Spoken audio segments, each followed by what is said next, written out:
গাজায় ইসরায়েলি গণহত্যার প্রতিবাদে বিক্ষোভের সময় দোকান, ব্যবসা প্রতিষ্ঠানে হামলা ও ভাঙচুরের ঘটনায় 2টি মামলা দায়ের সহ জড়িত কমপক্ষে 49 জনকে গ্রেফতার করা হয়েছে। 8 এপ্রিল সকালে প্রধান উপদেষ্টার প্রেস সচিব শফিকুল আলম এক বিবৃতিতে এ তথ্য জানিয়েছেন। বিবৃতিতে তিনি বলেন, 7 এপ্রিল বেশ কয়েকটি শহরে গাজায় সহিংসতার প্রতিবাদে বিক্ষোভের সময় সংঘটিত সহিংস ও বেআইনি ঘটনার বিরুদ্ধে বাংলাদেশ পুলিশ দ্রুত পদক্ষেপ নিয়েছে।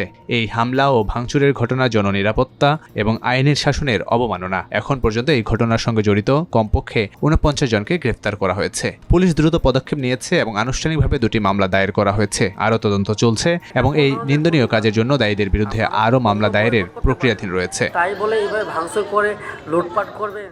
তিনি আরও বলেন, দোষীদের বিচারের আওতায় আনার দৃঢ় প্রয়াসে পুলিশ গতরাতে অপরাধীদের লক্ষ্য করে অভিযান চালিয়েছে। আমাদের আইন প্রয়োগকারী সংস্থাগুলো জড়িত ব্যক্তিদের শনাক্ত করার জন্য বিক্ষোভের সময় ধারণ করা ভিডিও ফুটেজগুলো নিষ্ঠার সঙ্গে পর্যালোচনা করছে।